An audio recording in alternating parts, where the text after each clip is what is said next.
Hello and a very warm welcome to all our viewers in Nigeria and around the world to Global TV's Midday News live in Nigeria's capital, Abuja. I am Judith Peters.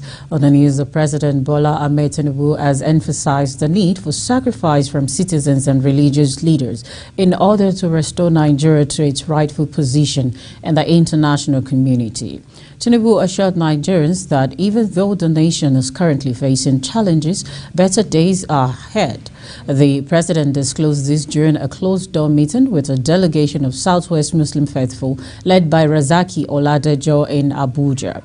The president explained that his administration policies aim to create a fair, better and honest society where hard work is rewarded and laziness is discouraged. He acknowledged that the current situation may seem complex and challenging, but he reassured everyone that it would eventually get better. President Tinubu also mentioned the difficult decision of removing the petroleum subsidy, highlighting that this was necessary for Nigerian sustainability. He added that there had been no leader, military or civilian, that could break this hard knot of removing petroleum subsidy for Nigeria to grow as a country, while President Tinubu for doing it and praying to God to see him through.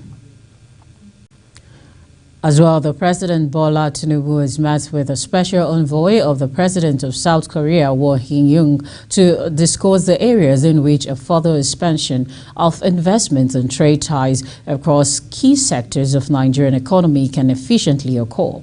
The meeting, which took place at the State House, was a follow-up to productive discussion between President Tinubu and South Korean President during the G20 Leaders Summit in Delhi. President Tinubu commended the effort that has been made in implementing the commitment made during his discussion with President Yoon in India. As he hopes for increased South Korean presence in the transformation of Nigeria's national multimodal transportation system and the need for greater South Korean investment in the establishment of local industries for youth employment and technology transfer, as Nigeria seeks to understudy and replicate South Korea's national transportation system. The special envoy also delivered President Yoon's letter to the president outlining the South Korean president's instruction to South Korea's ministry to diligently implement the important project discussed during their meeting on the margin of the G20 summit, including the conclusion of the trade and investment promotion framework between both countries. Meanwhile, the First Lady of the Federal Republic of Nigeria, Senator Oluremi Tinubu, has advised women in both elective and appointed positions to extend a hand of fellowship and sisterhood to all the women. She also urged them to give adequate and proper representation to the people. The First Lady was speaking while she received an audience the APC National Women Leader, Mary Alile-Idele, and the Deputy National Women Leader, Ajia Zainab Ibrahim. Uyi Agbomofuegbe has the rest of the report. While congratulating the women on their emergence, Senator Oluremi Tinubu pointed out that the task ahead of them is enormous as women play a vital role in politics. In her remarks, the APC National Woman Leader, Dr. Mary Alile-Idele, appealed for more representation, saying that women have a lot to give, especially in assuring the people of a better nation. We would like to seek to have more access to programs that will benefit women. We would like to seek to have more access to programs that will benefit not only women in the city, but also women in the rural areas. So we want to be seen to have projects that will benefit them in the rural areas. We want to see to be able to do that in order for us to win more seats, more APC states. We want more APC states in Nigeria. I know by now we have about 20 states, but there's nothing stopping us from having 36 if possible, if we can have that. So we want to be able to make sure that our women that are in the villages, that they are aware of what we are doing, that we can use them in order to continue to reach the young women, the young men in our society. Another thing that is very that we have talked about as a wing of the APC, women wing, we want to see how we can get in more young girls into politics. Now, this is something we are aware of, the 35% affirmation that we are seeking for women. But again, if we don't have the people, the girls, the ladies to hand over the mantle to the next generation, how do we bring them on board? How do we mentor them? How do we ensure that this next generation, they are interested in politics? We want to have avenue where we can remove the stigmatization of women in politics in Nigeria, so that we can have more women, more young girls come into politics. High point of the event was the presentation of a plaque of appreciation by the APC National Woman Leader and her deputy to the First Lady on behalf of other APC women. Uyi Agmofwegbe, reporting for Global Television News. The federal government is set to build 34,000 homes in selected cities and state capitals across the 36 states and the FCT under the first phase of the Renewed Hope Cities project. Minister of Housing and Urban Development Ahmed Dagewo made this disclosure yesterday at a meeting with the Comptroller General of Immigration at the ministry's headquarters in Abuja.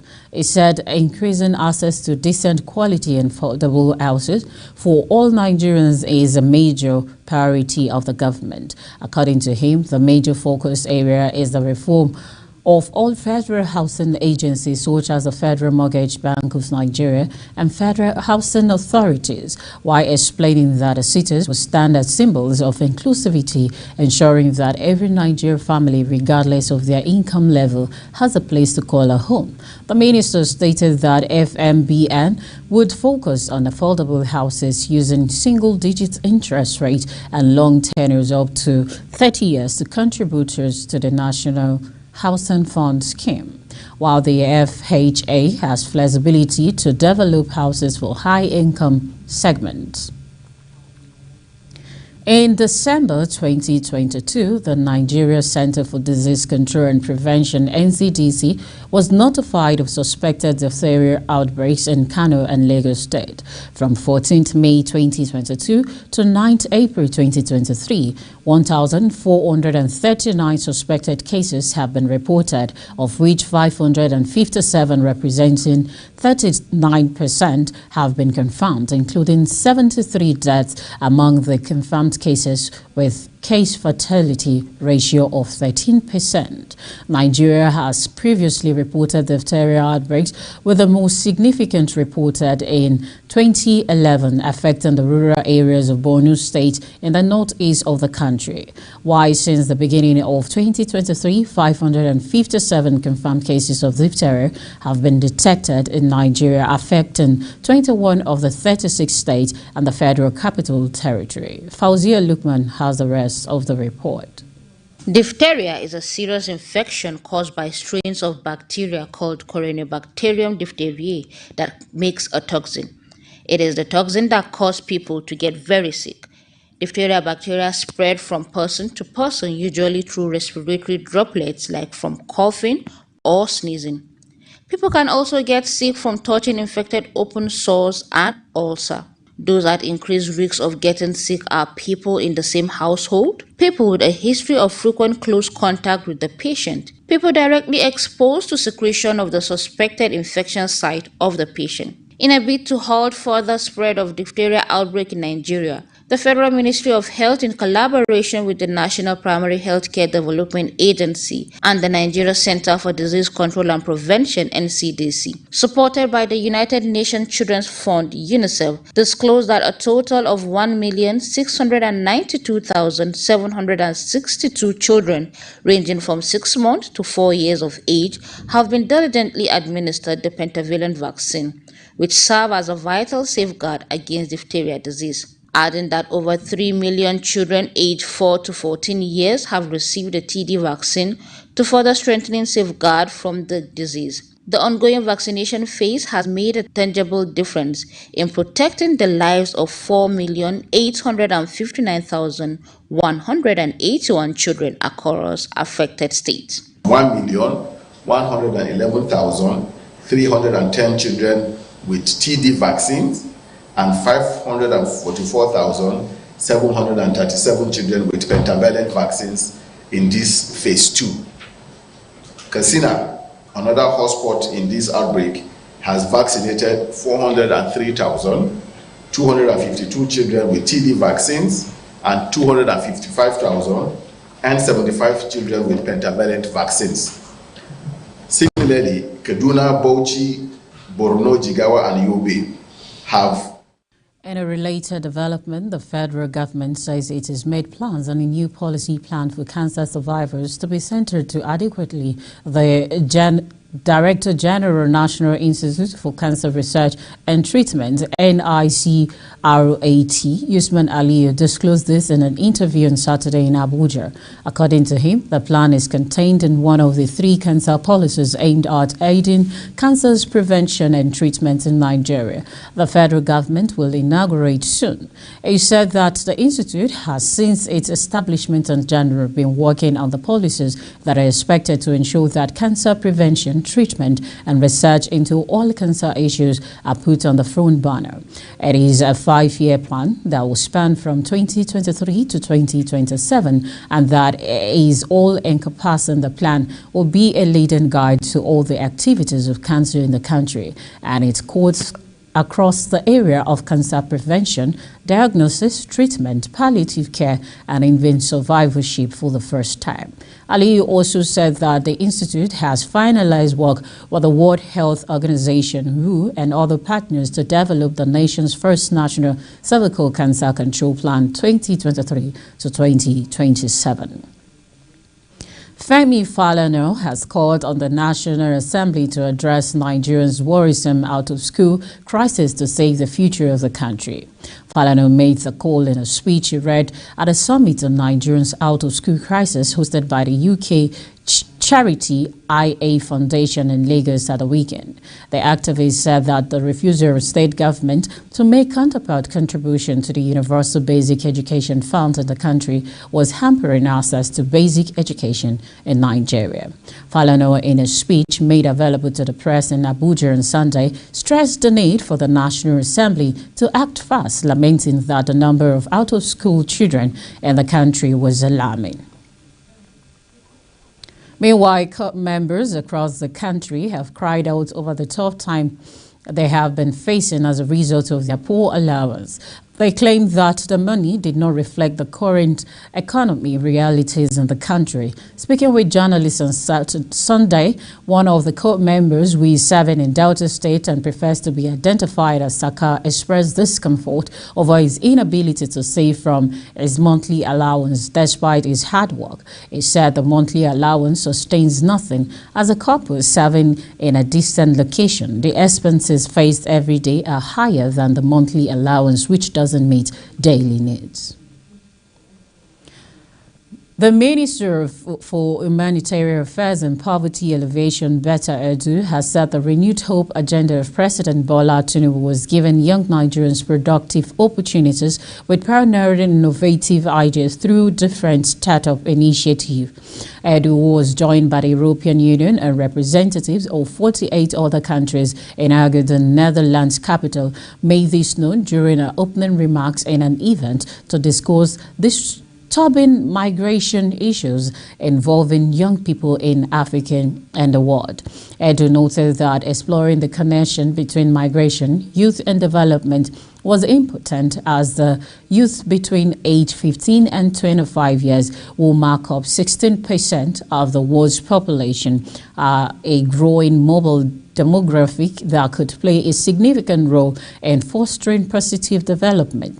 She further disclosed that in Nigeria, like in other parts of Africa, the youth have developed a robust startup ecosystem, attracting over $2 billion USD in investment between 2015 and 2022.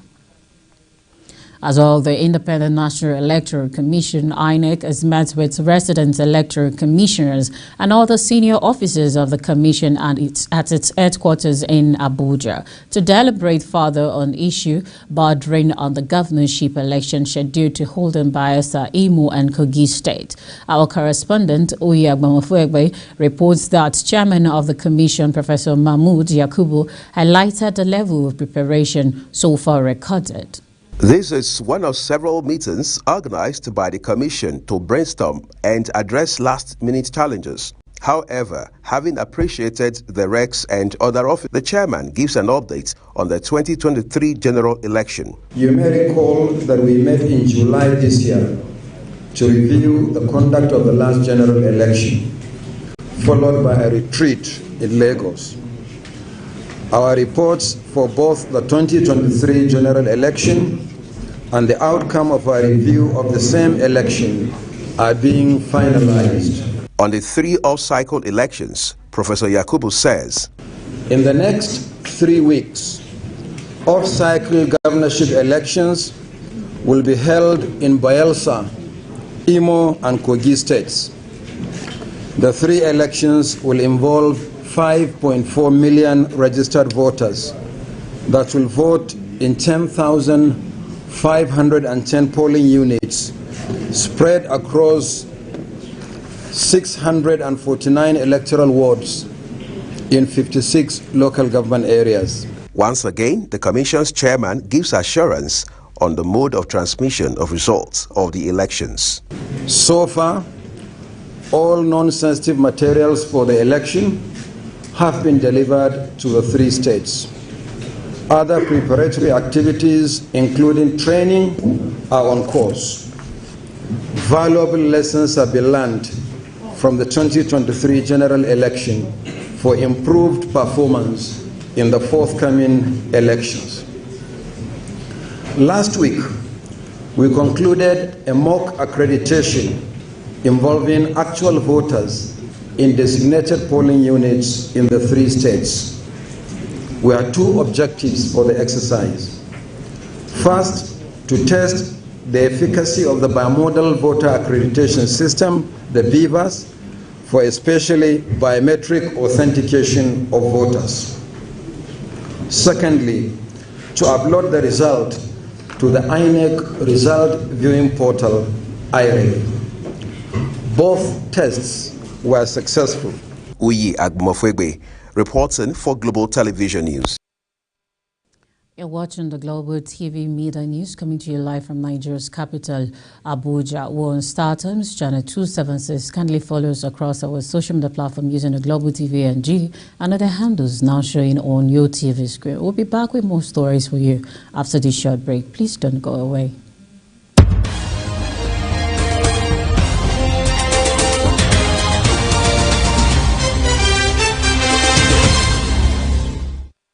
The National Broadcasting Commission, NBC, welcomes broadcasters, content creators, tech experts, exhibitors, and investors from Nigeria and all over to the 13th edition of Africast. Africast is the destination event where local and global industry players experience the latest innovative technologies, services, products, and markets. Participants will experience 3 days of world-class exposition showcasing the very best in creativity, innovation, and technological advancement in the broadcast industry. Theme: broadcast content, synergy, finance, and market. Date: Tuesday 24th to Thursday 26th October 2023. Venue: Marriott Hotel Ikeja, Lagos. Time: 9 a.m. to 5 p.m. daily.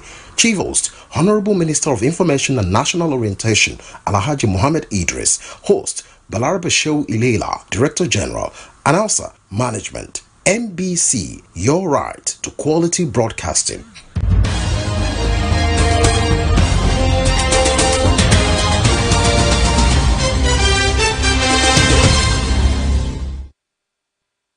Welcome back, and if you're just joining us, it's still Global Television bringing you a live broadcast of the midday news from Nigeria's capital, Abuja. German Chancellor Olaf Scholz has hailed the arrival of trucks carrying humanitarian aid in the besieged Gaza Strip on Saturday, marking the first delivery of relief goods since the start of the war. The German Foreign Minister Annalena Baerbock was in Egypt Saturday to participate in a summit for peace organized by the Egyptian president. She said in a post on X handle on Saturday that the civilian population of Gaza lacks everything and called for expanded deliveries. These first aid deliveries in Gaza are a sign of hope in these difficult times. Baerbock posted, Germany said Thursday that it was going to give 50 million euros in additional aid for civilians in Gaza on the first stage of Baerbock's mini tour of the Middle East. Still on the foreign sea, where the Hamas has released 2 U.S. hostages who were abducted during the Palestinian group's deadly raid in Israel this month. Israel confirmed they had received mother and daughter Judith and Natalie Rana from Hamas at the Gaza boundary. The pair was freed from humanitarian reasons, Hamas said. U.S. President Joe Biden said he was overjoyed at their release and confirmed he has spoken with the runners on the phone. They were the first captives released since the gunmen raided Israel on 7th October, killing 1,400 people and taking around 200 hostages. Brigadier General Gal Herc, together with members of the Israel Defense Forces (IDF), received the 2 hostages from Hamas at the boundary of the Palestinian enclave on Friday evening, said the Israeli Prime Minister's office. The runners were taken to a military base in the center of the country, where family members were waiting, said the PM's office. And as we turn to business, the recent lifting of foreign exchange restrictions on 43 items by the Central Bank of Nigeria, CBN, has sparked reactions among Nigerians on its impact on rising food prices across the country.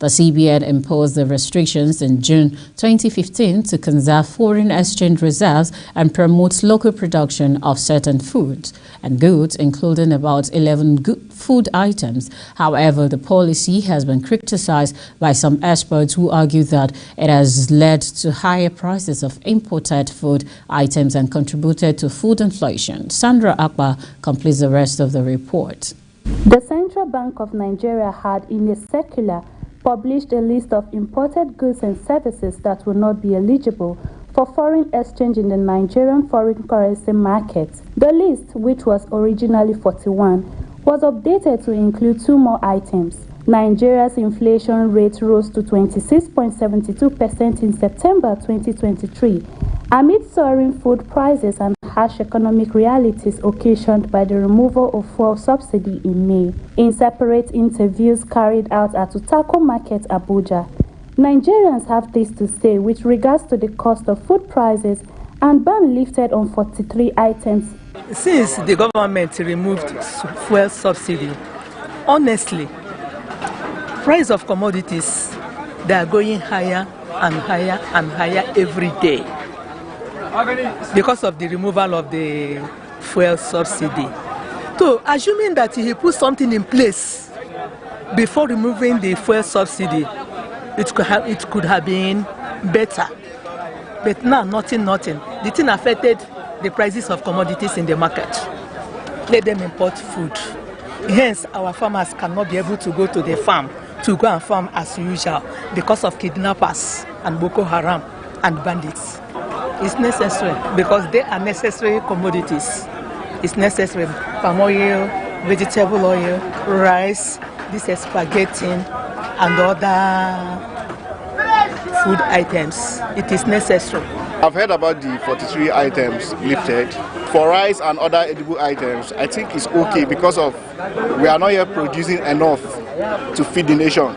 So I think restricting ban on such items is actually the best thing that can happen to us. The price of food, like when you go to the market today, you buy something. When you're going back tomorrow, just carry like double of the money you use in buying what you bought yesterday. Because of every day, the prices of food goes up.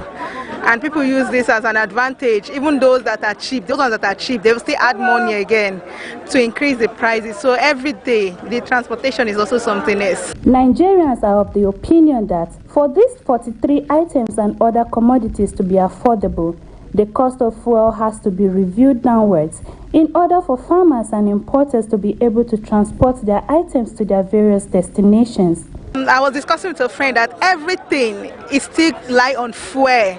Like they will still transport it wherever it's coming from. So they will still transport it. So since the price of fuel is still high, the price of foodstuff in the market will still be high. Sandra Akpa, reporting for Global TV News. That's it on Global TV Media News, coming to you live from Nigeria's capital, Abuja. On StarTimes, channel 276. Kindly follow us across our social media platform using a Global TV NG and other handles now showing on your TV screen. On behalf of the production team, I am Judith Peters. Thank you so very much for watching. Good afternoon.